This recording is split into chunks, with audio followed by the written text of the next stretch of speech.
오늘 본문 말씀은 회당장 야이로라는 당시로서는 매우 지위가 높고 존경받는 위치에 있는 사람이 예수님을 만나 무릎을 꿇고 초청하는 일로 시작이 됩니다. 사실 오늘 말씀의 시작은 22절부터 시작이 되고 있습니다. 22절 말씀을 한번 보시면 회당장 중에 하나인 야이로라 하는 이가 와서 예수를 보고 발 아래 엎드리어라고 말씀합니다. 회당장이란 문자 그대로 유대인의 신앙 공동체인 회당 모임이나 예배를 주관하는 사람을 가리킵니다. 그 당시에 회당에는 약 한 10명의 관리자들이 있었고 그 중에 3사람 정도가 회당장이라는 책임을 맡았었다고 합니다. 그래서 야이로가 회당장 중에 하나라라는 말은 이들 가운데 한 명이었다라는 뜻입니다. 회당장은 공중예배를 주관할 책임이 있어서 성경을 읽을 사람을 안식일마다 선정하는 일을 하였고 예배의 질서를 유지하는 일을 하였다고 합니다. 그래서 회당장은 그 당시에 유대인 사회에서 존경받는 위치에 있었습니다. 아무나 하는 일이 아니었죠. 제사장처럼 세습해서 가는 직업은 아니었지만 백성들 사이에 신앙과 덕망이 있는 사람들 가운데 선출하여 세우는 명예직과도 같은 그런 직분이었습니다. 그렇게 존경받고 유대인 사회에 큰 영향력을 끼치는 사람이 지금 예수님 앞에 나와 무릎을 꿇게 된 것입니다. 사실 회당장으로서 그 당시에 덕망과 명망을 가지고 있었던 많은 사람들로부터 존경을 받고 나름 높은 위치에 있는 이 회당장으로서 주님 앞에 무릎을 꿇는다는 것은 그 당시로서는 상상하기 좀 어려운 일입니다. 시킬 수 있고 명령할 수 있는 위치지 그 앞에 무릎을 꿇을 수 있는 그런 상황은 아닌 거죠. 개인적인 자리에서도 하기 힘든 일을 그러나 회당장 야이로는 지금 길 한복판에서 하고 있는 것입니다.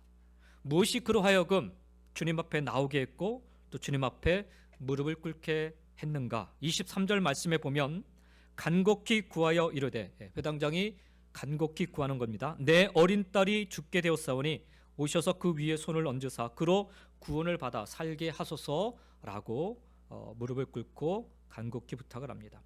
여기 23절에 의할 것 같으면 자신의 어린 딸 아이가 죽게 되었기 때문입니다. 다시 말하면 회당장은 자신의 가정의 문제 그리고 특별히 자기 자녀의 문제로 인하여서 주님 앞에 나오게 되었다라는 말입니다.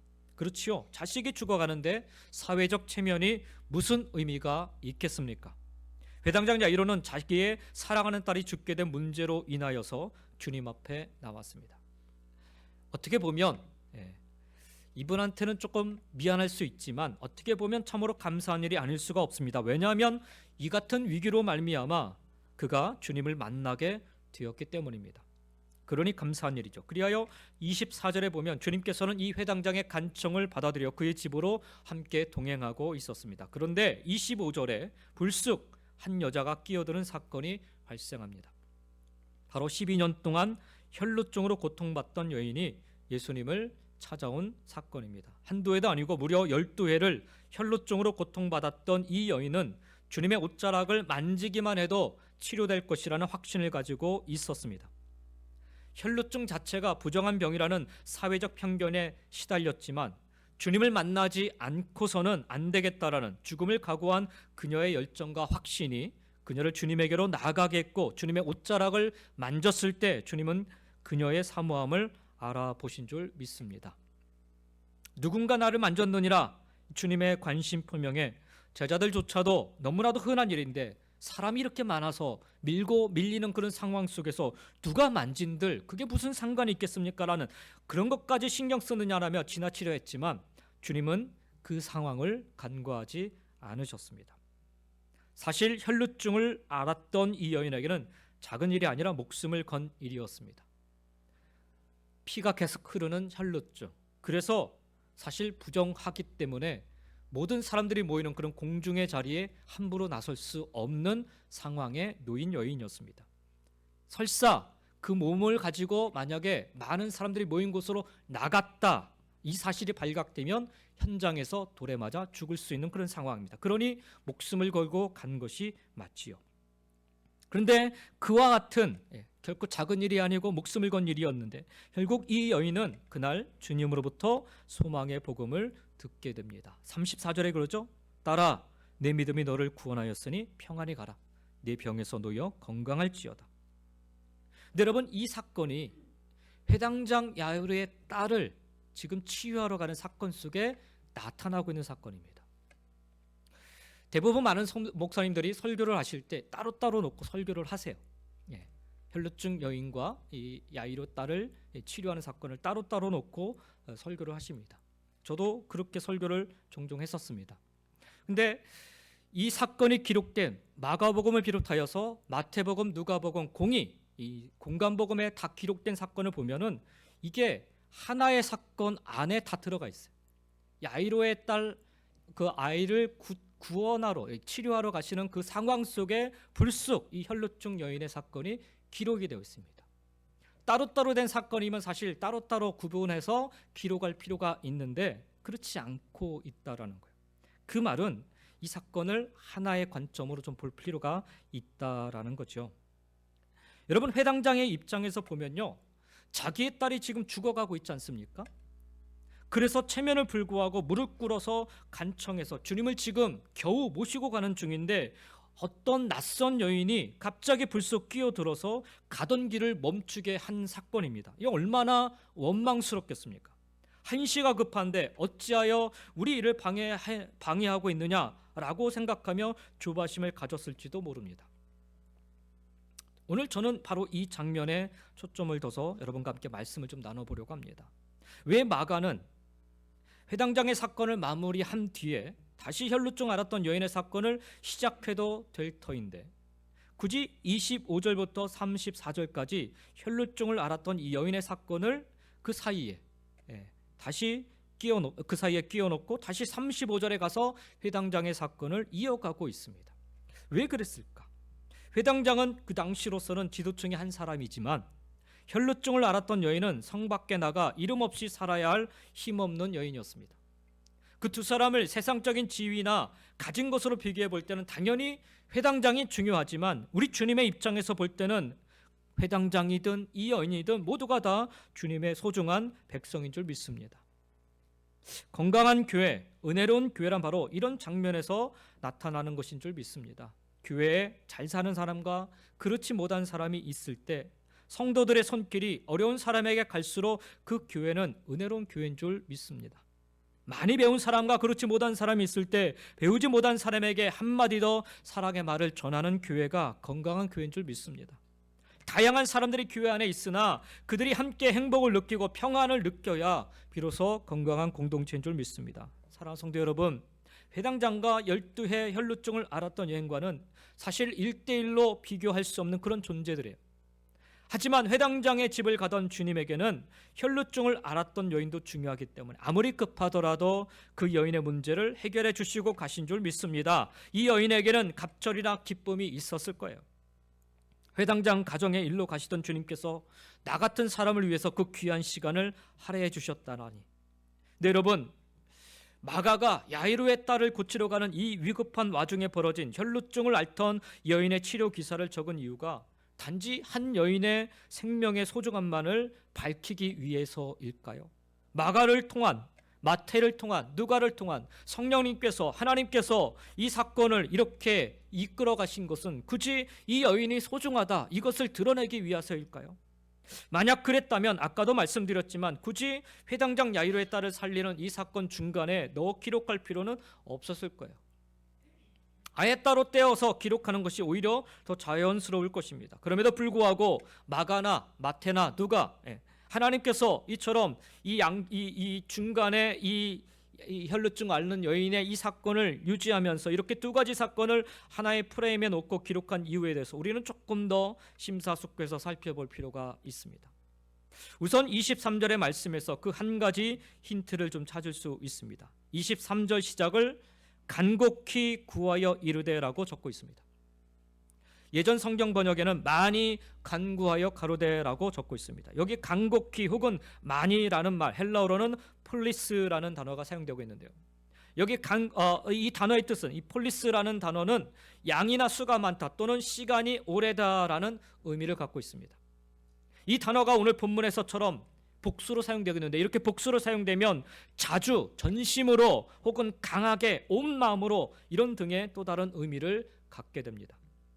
그래서 영어 성경에 보면요, 이 단어가 greatly, 매우, 혹은 진정으로라는 라고 그렇게 번역을 하고 있습니다. 자신의 딸이 죽어가고 있는 문제 앞에 지금 회당장 야이로는 간절하게 지속적으로 아주 강하게 요청을 하고 있는 것입니다. 이와 같은 강한 요청 뒤에는요, 그 배후에는 사실 강한 두려움이 자리 잡고 있었던 것입니다. 자신의 딸이 이제 곧 죽을 것이라는 이 강한 두려움이 회당장의 온몸과 마음을 사로잡고 있었던 것입니다. 그래서 우리 주님은 이 혈류증 여인을 고치는 것으로 인해서 지체된 시간으로 말미암아 결국 그의 딸이 죽었다라는 통보를 받게 된 뒤에 회당장 야이로에게 이렇게 말씀하십니다. 36절 말씀에 보면 예수께서 그 하는 말을 곁에서 들으시고 회당장에게 이르되 두려워하지 말고 믿기만 하라 하시고 말씀합니다. 여기 뭐라 말씀하시냐면 바로 그의 두려움을 언급하고 있어요. 지금 회당장 야이로는 급한 마음에 주님 앞에 나와 체면이고 뭐고 다 버리고 엎드리기까지는 하였지만 지금 이 사람은 강한 두려움에 사로잡혀 있었던 것입니다.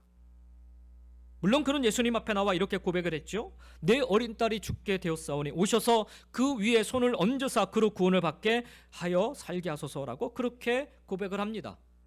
하지만 예수님을 향한 그의 믿음은 그저 다른 사람들에게서 들어 알게 된 예수님이에요. 그저 소문으로 들어 알게 된 예수에 관한 내용, 그 정도의 믿음이었다라는 겁니다. 사실 믿음이라 하기에는 여러모로 부족한 상황이었습니다.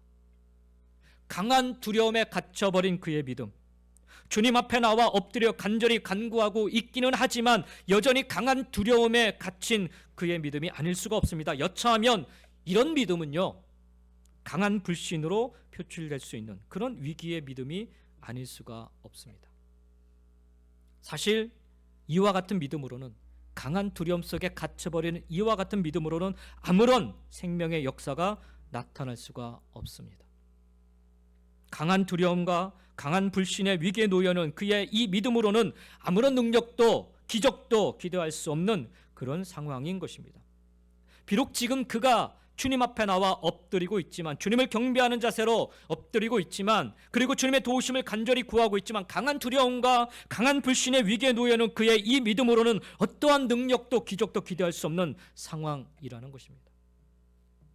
회당장 야이로, 어찌 보면 그는 누구보다도 하나님의 말씀을 잘 알고 있는 사람이라 할 수가 있습니다. 누구보다도 하나님의 가르침을 가까이서 듣고 배운 사람이라 할 수가 있습니다. 그러나 자신의 딸이 이제 죽게 된 이 사실 앞에 그는 자신이 알고 있는 아무리 많은 하나님의 그 말씀들이 한들 그저 종이 조각에 불과한 것이 되고 말았던 것입니다. 내가 읽고 내가 듣고 내가 묵상한 말씀들은 지금 이 강한 두려움에 갇혀서 아무런 영향력도 드러내지 못하고 있는 현실이 되고 말았다라는 거예요. 여러분 보이십니까? 이 두려움이라는 존재, 이 두려움이 한순간에 몰려오니까 제 아무리 덕망이 있고 존경을 받는 회당장이라 할지라도 어찌할 바를 몰라 당황하며 엎드리게 되는 이 현실. 구약에 보면 갈멜산에서 바알과 아세라 신을 섬기던 이방 선지자들과 850명이죠. 그들과 싸움을 멋지게 한, 그래서 승리한 엘리야 선지자가 있습니다. 그 승리한 이후에 엘리야가 어떤 모습을 보여요? 이내 두려움에 사로잡혀서 로뎀나무 아래로 숨어서 죽기를 간청하기에 이릅니다. 하나님, 내 생명 걷어가 주십시오. 850명을 하늘에서 불이 내려 다 태워버리는 그 사건을 통해서 그 850명 다 죽여버리지 않습니까? 그 놀라운 일을 벌이고 난 이후에 엘리야가 보인 모습은 두려움에 빠진 일이었어요. 두려움에 한번 빠지니까 그 위대한 엘리야 선지자도 하나님, 내 생명 걷어가 주십시오라고 벌벌 떨고 있었다라는 거예요. 두려움은요, 이렇게 위대한 종 하나님의 선지자 엘리야마저도 숨어버리게, 죽기를 간청하게 만듭니다. 지금 회당장 야이로는 이 두려움에 갇혀서 자신의 믿음에서 한 발자국도 앞으로 나아가지 못하고 있는 그런 상황이었던 것입니다. 바로 그 순간에 12년간 혈루증을 앓고 있던 한 여인이 수많은 사람들을 해치고 나와서 예수님 앞에 엎드리고 있는 것입니다. 분초를 다투는 생사의 기로에 서 있는 그 위급한 상황으로만 따진다면 혈루증 여인보다 회당장 야이로의 딸이 훨씬 더 위급한 상황입니다. 혈루증 여인은 그 여인의 질병은 만성 질병이죠. 12년 동안 계속됐으니까 만성 질병이에요, 여러분. 12년 동안 쭉 그렇게 진행되어 온 병입니다. 지금 당장 고침받지 않는다 해도 뭐 이런 표현 써서 죄송하지만 지금 당장에 죽는 그런 상황은 아닌 거예요. 반면에 회당장 야이로에 따른 그렇지 않았습니다. 지금 당장에 가서 고쳐주지 않으면 죽는, 분초를 다투는 아주 위급한 상황입니다. 그럼에도 불구하고 우리 주님은 가던 길을 멈추시고 혈루증 여인의 치료에 시간을 할애하십니다. 왜 그런 것일까요? 마태복음에도 누가복음에도 동일하게 이 사건이 그 흐름 속, 이 똑같은 흐름 속에 기록이 되어 있습니다. 그렇다면 이것은 마가의 시각으로만 기록된 사건의 흐름이 아니라 하나님의 주권 속에, 하나님의 계획 속에 이루어진 사건이라는 말입니다. 그렇다면 왜 우리 주님은 굳이 가던 길을 멈추시고 분초를 다투는 그 시간에 이 혈루증 여인을 돌아보신 것일까요? 사실 우리가 집중해야 될, 우리가 제대로 봐야 될 부분이 바로 이 부분입니다. 그것은 바로 강한 두려움에 갇혀있던 이 야이로에게 지금 이 순간 필요한 신앙의 모습, 그가 가져야 될 믿음이 바로 이 혈루증을 앓고 있던 여인이 가졌던 믿음이었기 때문입니다.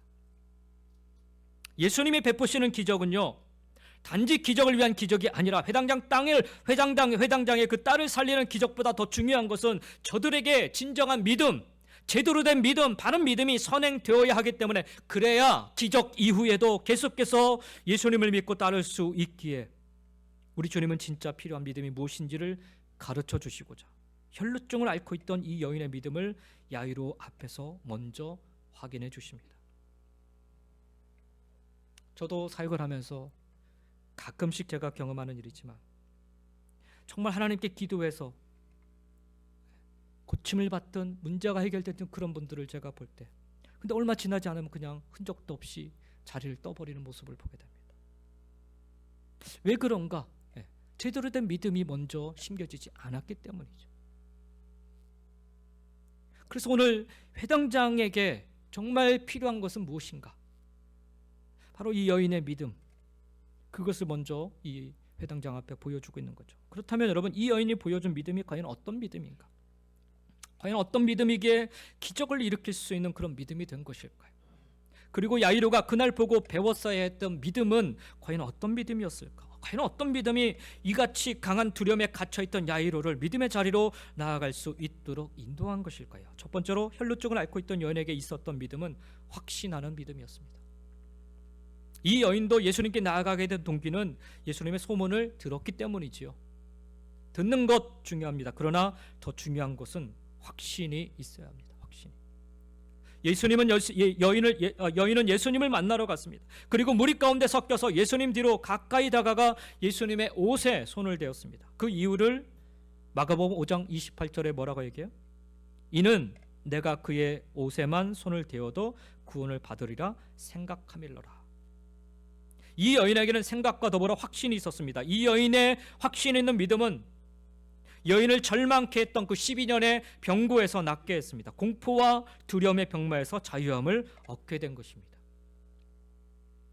여기서 더 이상 소망이 없다, 이제 나는 죽을 수밖에 없다라는 그 두려움, 병마에 대한 두려움 속에서 예수님께 나아갔을 때 비로소 자유함을 얻은 것입니다. 소문으로 들었던 예수님, 어쩌면 내 인생의 마지막 희망일 수 있는 예수님, 나는 저 예수님에게 기대를 하며 모든 것을 걸고 있다. 그 예수님이 내 삶을 바꿀 수 있고 나를 해방하시고 내 인생에 새로움을 줄 수가 있다라는 이런 믿음으로 만졌던 것입니다. 바로 확신 있는 여인의 믿음 때문에 예수 그리스도의 능력을 힘있게 되었고, 그리고 이 확신은 여인을 구원하는 능력이 되었던 것입니다. 여러분, 오늘 우리의 믿음, 확신 있는 믿음이어야 합니다. 수많은 말씀들을 우리가 들음으로 말미암아 우리가 믿음이 있다라고 착각해서는 안 되는 거예요, 여러분. 많이 들어도 확신이 안 생길 때가 많지요. 우리가 들은 복음은 확신 있게 믿어야 비로소 참된 복음인 것입니다. 회당장 야이로는 예수님께 우리 집에 오셔서 우리 아이의 몸에 손을 얹어 안수해 주시기를 부탁하지요. 상당히 수동적인 믿음이 아닐 수가 없습니다. 그러나 이 여인이 본 이 여인의 모습을 통해서 우리가 깨닫게 되는 것은 이 여인은 예수님의 소문을 듣고 그 주님 옷자락만이라도 만진다면 나는 나을 수 있을 거라는 아주 강한 확신에 찬 믿음을 보여주고 있습니다. 내 삶을 압도해버리는 그런 두려움을 이길 수 있는 믿음은 강한 확신의 믿음인 것입니다. 사랑하는 성도 여러분, 오늘 본문의 절망 끝에 서 있던 이 여인의 고백처럼 내가 그의 옷에만 손을 대어도 구원을 받으리라는 그런 확신 있는 믿음을 가질 수 있기를 예수님의 이름으로 간절히 축원드립니다. 나중에 우리가 확인해 보겠지만 회당장 야이로는요, 그날 주님 앞에 엎드려 고백하는 이 여인의 강한 확신의 믿음을 보고 들으면서 자기 자신도 바뀌게 돼요. 우리도 이와 같이 그저 오셔서 손 얹고 기도해 주소서라는 그런 수동적인 믿음이 아니라 그러면 좋고 아니어도 상관없고 이런 믿음이 아니라 주님 앞으로 나아가 그 옷에만 손을 대어도 나을 줄 믿는 확신 있는 믿음으로 우리 삶의 기적을 이루며 살아가시기를 예수님의 이름으로 간절히 축원드립니다. 두 번째로 여인에게 있었던 믿음은 행동하는 믿음이었어요. 예수님을 에워싼 무리가 그렇게 많았음에도 불구하고 어떻게 이 여인만이 혈루증을 치유받은 은혜를 체험할 수 있었겠습니까? 그것은 이 여인이 믿음대로 행동했기 때문입니다. 27절을 보시면 여인은 확신 있는 믿음을 가지고 예수님 뒤로 다가가 예수님의 옷에 손을 대었습니다. 손을 댈 때 그녀의 혈루의 근원이 마르는 것을 느꼈어요. 아무도 몰랐는데 본인이 스스로 느낀 거예요. 그러면서 여인은 자신의 병이 나은 줄을 깨닫게 되었습니다. 확신하면 할수록 그 믿음은 그 믿음에 따라 우리로 하여금 행동하게 합니다. 행동하는 믿음은 변화의 역사를 만들어내는 것입니다. 히브리서 기자가 그렇게 얘기하죠. 믿음은 바라는 것들의 실상이요 보이지 않는 것들의 증거니 선진들이 이로써 증거를 얻었느니라 라고 말씀하고 있습니다. 많은 신앙의 선배들이 믿음을 행동화하는 데서 산 증거의 역사를 이루었던 것입니다. 야고보 사도도 야고보서 2장 14절에서 이렇게 이야기를 합니다. 내 형제들아, 만일 사람이 믿음이 있노라 하고 행함이 없으면 무슨 유익이 있으리요? 그 믿음이 능히 자기를 구원하게 되냐라고 말씀합니다. 2장 22절에도 네가 보거니와 믿음이 그의 행함과 함께 일하고 행함으로 믿음이 온전하게 되었느니라 라고 말씀합니다. 여러분, 중요한 것은 행동하는 것임을 잊지 마시기 바랍니다. 내가 믿는 믿음이 구체적으로 행동으로 옮겨질 때 그 믿음은 예수 그리스도 안에 있는 하나님의 약속을 성취하게 될 것을 믿으시기 바랍니다. 때론 행동하는 믿음은 모험이 될 수가 있어요. 사실 믿음은 모험의 연속입니다. 히브리서 11장을 보면 믿음으로 이 땅에서 모험을 하다가 하나님께로 돌아갔던 믿음의 선진들의 이름을 우리가 쭉 나열된 것을 볼 수가 있습니다. 하나님은 노아 시대에 넘쳐나는 죄악을 보시고 그들에게 홍수 심판을 내릴 것을 작정하신 후에 노아에게 방주를 짓도록 명령하십니다. 비가 내릴 징조가 전혀 없는 맑은 하늘 아래 방주를 홀로 지어야 하는 노아. 일주일 후에 비가 오는 게 아니에요. 한 달 후에 비가 오는 게 아닙니다. 무려 100년이라는 시간을 그가 기다렸어요. 노아의 이런 믿음의 행동, 여러분 모험이지 않습니까? 1년 어떻게 버텨볼 수 있을지 모르겠어요. 근데 여러분, 100년이라는 시간을 그가 변함없이 이렇게 믿음을 가지고 살 수 있는 것은 한마디로 엄청난 행동의 모험인 것입니다. 75세 나이에 하나님의 부르심에 순종하여서 정들었던 고향 땅, 친구와 가족들 다 이별하고 약속의 땅으로 나아갔던 아브라함의 믿음의 행동. 포인트 딱 정해가지고 그곳으로 가라는 게 아니에요. 가라라고 말씀하셨어요. 어디로 가야 될지 모르는데 아브라함은 떠났습니다. 믿음의 행동 모험입니다. 100살이 다 되어 얻은 아들 이삭을 하나님의 명령에 따라 제단 위에 눕히는 것 또한 믿음의 모험이지 않습니까?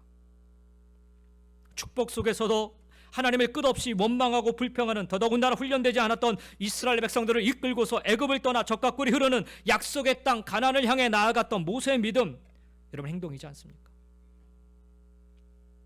사랑하는 성도 여러분, 이렇게 모험은 주님께서 믿는 사람들을 위해 준비해 놓으신 것임을 여러분 기억하시기 바랍니다. 예수님을 믿으며 확신할 때 우리는 이 믿음을 행동으로 옮길 수 있어야 되는 거예요. 여러분의 행동하는 믿음을 통해서 주님의 기적을 경험하시기를 예수님의 이름으로 간절히 축원드립니다. 지금 회당장 야이로가 주님을 모시고 가는 길에 벌어진 이 일, 한시가 급한데 주님의 발걸음은 좀처럼 옮겨지지 않고 이 여인 앞에 계속 머물러 계신 거예요. 속이 타 들어가 거의 죽게 될 순간이었을 것입니다. 그런데 설상가상으로 이제 이 여인에 대한 일을 마무리하시고 주님께서 막 가시려는 그 찰나에 회당장 집에서 소식이 들어옵니다. 딸이 죽었습니다. 하늘이 무너져 내리는 말 그대로 청천벽력과도 같은 가슴 아픈 소식이죠. 그 딸 살리려고 그 모든 고생을 다 했는데 딸이 죽었다라는 거예요. 거기에 심부름을 맡던 사람이 한마디 더 덧붙입니다. 이제는 더 이상 저 선생님을, 예수님을 괴롭게 하지 마세요. 이제 죽었는데 죽은 아이를 예수가 오신데 무슨 소용이 있겠습니까? 더 이상 그분을 괴롭게 하지 마십시오. 좋게 들으면 좋은 얘기인 것 같은데 사실은 굉장히 불신앙적인 얘기죠. 이제 주님이 오신들 무슨 도움이 되겠냐라는 얘기인 거예요. 주님을 포기하라는 말입니다. 이제 회당장에게 그 시간은 매우 중요한 시간이 찾아온 것입니다. 결단의 시간이 돌아온 것입니다. 내가 계속해서 예수님을 믿음으로 그와 함께 동행할 것인가, 아니면 여기서 포기하고 돌아설 것인가. 너무나 중요한 시간이 돌아왔습니다. 그때 주님이 그 소식을 옆에서 들으셨죠. 그리고 말씀하십니다. 두려워하지 말고 믿기만 하라. 두려워하지 말고 믿기만 하라. 사실 회당장에게는 처음에 주님을 만나고 주님 앞에 무릎을 꿇었을 때에는 자신의 문제가 아니라 딸의 문제 때문에 그렇게 했습니다. 하지만 여기서부터는 이제 딸이 죽었기 때문에 딸의 문제가 아니라 이제는 회당장 자신의 문제가 된 거예요.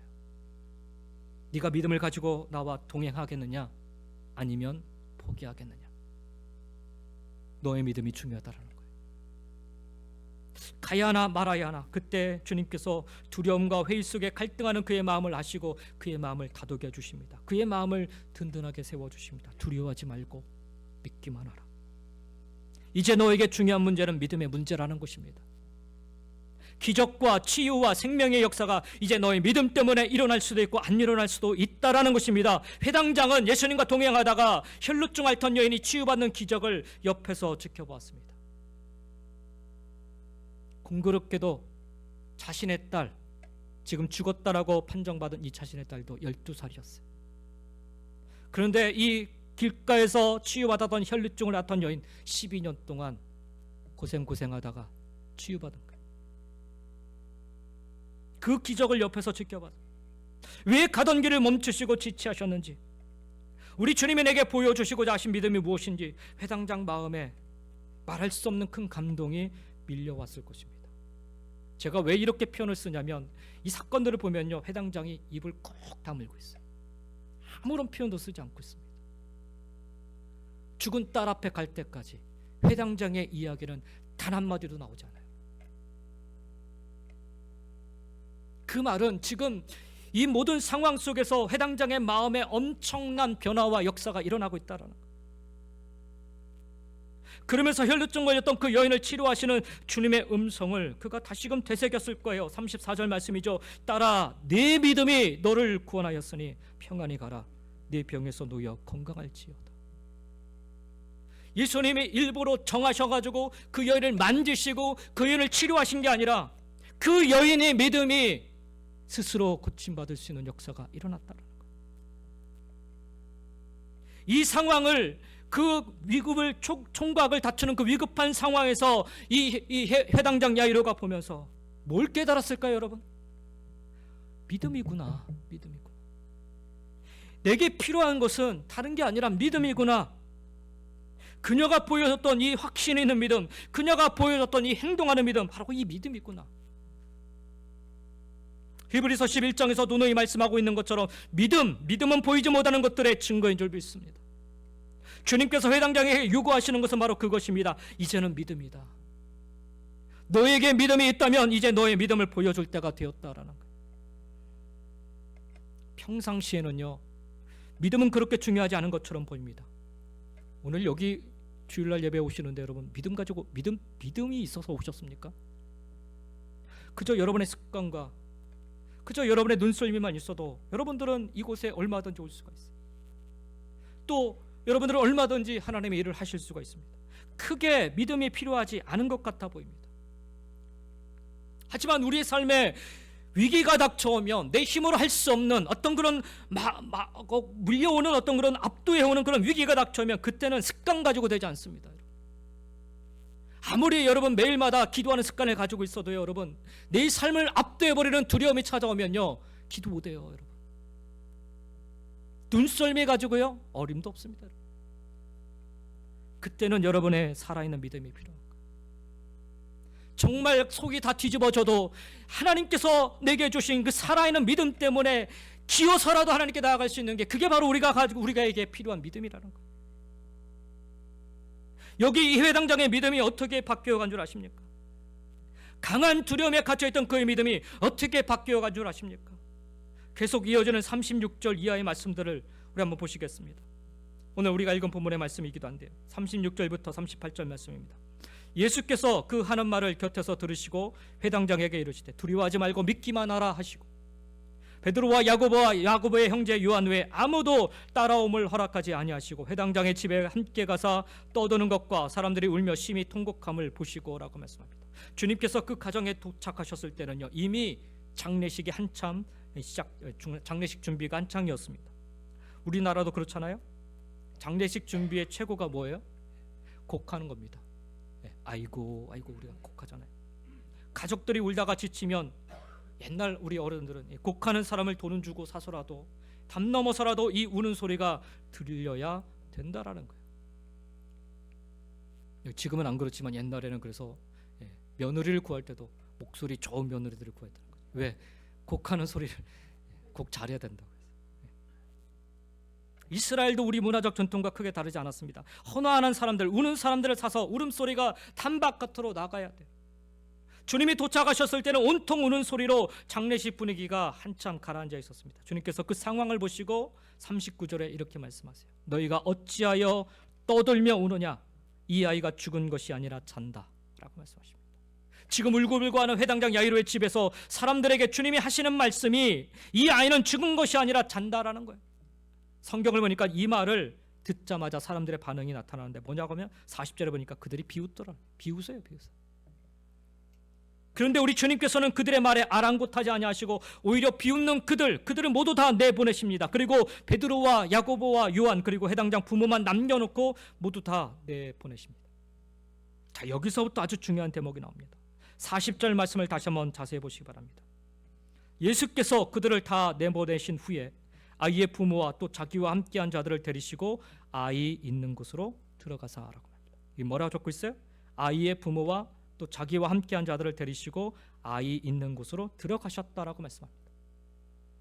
만약 이 회당장의 믿음이 여전히 강한 두려움에 갇혀 있었다면, 아니 절망과 실망과 두려움에 갇혀 있었다면 지금쯤 이 상황에서 어떤 일이 벌어져야 될까요? 뭐 그냥 유명한 예수님이 우리 집에 왔으니까 이 장례식이라도 그냥 잘 치르고 가자, 이런 마음으로 만약 왔다면 이 상황에서 여러분 강한 불신을 넘어서 예수님과 그 일행을 욕하며 내쫓아야 마땅합니다. 아니 죽은 사람에 대한 예를 갖추지 않고 그저 자고 있다라는 이런 농담이나 해야 되는 이런 사람들을 과연 제정신을 가지고 있는 사람이라면 가만 놔두겠습니까? 멱살 잡고 나가시오 이렇게 해야죠. 근데 여러분 지금 보니까 회당장 야이로와 그의 아내도 더불어 주님이 이끄시는 대로 죽은 아이가 있는 방으로 함께 들어갑니다. 아이는 이미 죽었어요, 여러분. 그래서 헌하는 소리, 통곡하는 소리가 담장을 넘어 동네 전체를 울리고 있는 그런 상황입니다. 그런데 그 아이의 아버지라는 사람이 보여주는 행동, 여러분 달라도 너무 다르지 않습니까? 처음 주님 앞에 달려와 엎드리던 그 순간과 너무나 다르지 않습니까? 마르다와 마리아, 여러분 기억하시죠? 자기의 오라비가 죽었을 때 예수님이 늦게 오셨어요. 3일을 지체하고 오셨어요. 그때 뭐라고 얘기합니까? 예수님이 조금만 더 일찍 오셨으면 좋았을 뻔이야, 이런 얘기가 나오는 거예요.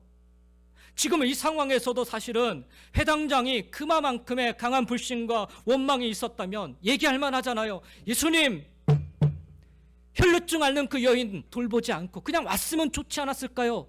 이런 얘기 얼마든지 할 수 있잖아요. 그런데 아무 소리 하잖아요.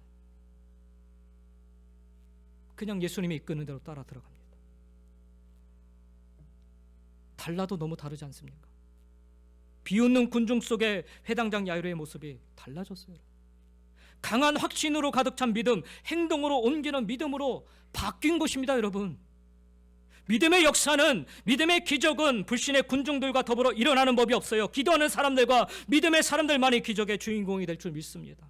구경꾼은 결코 믿음의 역사의 주인공이 될 수 없어요. 다 내쫓은 거다. 그리고 우리 주님께서 그녀의 손을 잡아 일으키시며 말씀하십니다. 달리다굼. 이 달리다굼이라는 말은 셈족 언어인 아람어인데요, 이 아람어는 당시에 이스라엘 백성들이, 조상들이 바벨론 포로에서 있으면서 익숙하게 사용하던 말이에요. 달리다굼이라는 이 말은 주님께서 특별히 사용하신, 주님만이 사용하시는 그런 단어가 결코 아닙니다. 이것은 모든 사람들에게 귀에 익숙해 있는 일상적인 언어예요. 예를 들어서 달리다라는 말은요, 연약하다, 작다라는 뜻을 가지고 있고, 이 굼이라는 말은 일어나다라는 뜻을 가지고 있어요. 그러니까 이 말은 연약한 자 그리고 작은 자여 일어나라라는 뜻입니다. 이 말은 오늘날도 따지면 이렇습니다. 주로 부모님들이 아이들이 늦잠을 자고 학교에 가야 되는데 이제 시간이 모자랍니다. 그러면 아이들을 깨우잖아요. 야, 일어나라. 제가 오늘 아침에도 우리 작은 애를 몇 번을 깨웠는지 몰라요. 대답은 해요. 안 일어나요. 나중에 왜 얘기 들으면 뭐 스트레칭을 하고 있었다더니 그런 얘기만 하고 있어요. 그럴 때 여러분 어떻게 하십니까? 부모 입장에서 그냥 가서 볼깃자라도 탁 때리고서 일어나게 해야 되는 그런 표현인 겁니다. 여기 달리다굼이라는 표현. 아이를 깨우면서 부모가 하는 말, 달리다굼이라고 하는 것은 당시에 가정마다 사용되던 그런 관용어였습니다. 그러니까 동네 사람들이나 제자들이나 주님이 사용하시던 이 달리다굼이라는 말은 아주 익숙히 들었던, 자기들이 그저 평상시에 사용하던 말인 거예요. 잠자던 아이들을 깨우는 말, 얘야 일어나라. 주님께서 이 아이를 보고 뭐라 그랬어요? 죽은 것이 아니다, 잔다라고 하지 않았습니까? 그리고 주님은 이 아이를 깨우시는 거예요. 달리다굼, 얘야 일어나라. 우리 주님이 말씀하심에 이 아이가 다시 깨어난 줄 믿습니다. 달리다굼, 깨어나는, 일어나는 역사가 있어야 됩니다. 절망 때문에 좌절하고 절망 때문에 가슴을 치는 이 시대를 살아가고 있는 이들에게 필요한 것은 바로 주님의 따스한 음성, 달리다굼입니다. 생명을 살리고 우리의 연약한 부분을 치료하고 좌절하고 있는 이들에게 소망을 주시는 이 주님의 말씀, 소녀야, 연약한 자야, 내가 내게 말하노니 일어나라. 여러분, 달리다굼이라고 말씀하시는 이 주님의 말씀에 이 소녀만 일어났을까요? 그의 부모인 회당장 야이로도 벌떡 일어나게 된 줄 믿습니다. 연약한 자신의 믿음을 일깨워 주신 우리 주님께 감사하면서 그도 그 자리에서 벌떡 일어난 줄 믿습니다. 주님께서는 그저 죽었다라고 여기는 이 여인만 살린 게 아니라 회당장 야이로, 아무 힘도 쓰지 못하는 죽은 믿음 가운데, 두려움 가운데 갇혀있는 이 사람도, 이 부모도 동일하게 깨워 일으켜 세워주신 줄 믿습니다. 주님께서는 우리에게도 동일하게 말씀하십니다. 달리다굼, 연약한 자여 이제 일어나라. 이제 좀 깨어나라. 일어나야 합니다. 일어나시기 바랍니다. 그러나 이 소녀가 일어나기까지 지금까지 벌어졌던 이 일련의 과정을 여러분 잊지 마시기 바랍니다. 강한 두려움에 갇힌 우리의 믿음이 혈루증 앓던 여인이 치유받는 과정 속에 보여졌던 믿음처럼 이제는 우리도 강한 확신과 행동하는 믿음으로 바뀌어야 합니다. 회당장 야이로가 만약 이 믿음이 없었으면 벌써 그 길가에서, 노상에서 예수님, 내가 다시는 예수와 상종하나 보다 하고 아마 돌이켜왔을 거예요. 그런데 그가 이 믿음을 가지니까 예수님과 동행해서 자기 죽은 아이의 집까지, 그 방까지 오게 된 거죠. 우리도 바로 이와 같이 강한 확신과 행동하는 믿음으로 바뀌어야 합니다. 그리할 때 죽은 소녀가 벌떡 일어나 걸을 수 있었던 것처럼, 연약한 믿음의 회당장 야이로가 비로소 온전한 믿음 속에 일어설 수 있었던 것처럼 우리도 힘있게 일어나 걸으며 하나님의 영광을 위해 살아가게 될 줄 믿습니다. 올 한 해 우리가 보여야 될 믿음인 것입니다. 여러분, 확신 있는 믿음으로 서시기 바랍니다. 행동하는 믿음으로 서시기 바랍니다. 사랑하는 성도 여러분, 오늘 주님은 우리에게도 동일하게 말씀하십니다. 두려워하지 말고 믿기만 하라.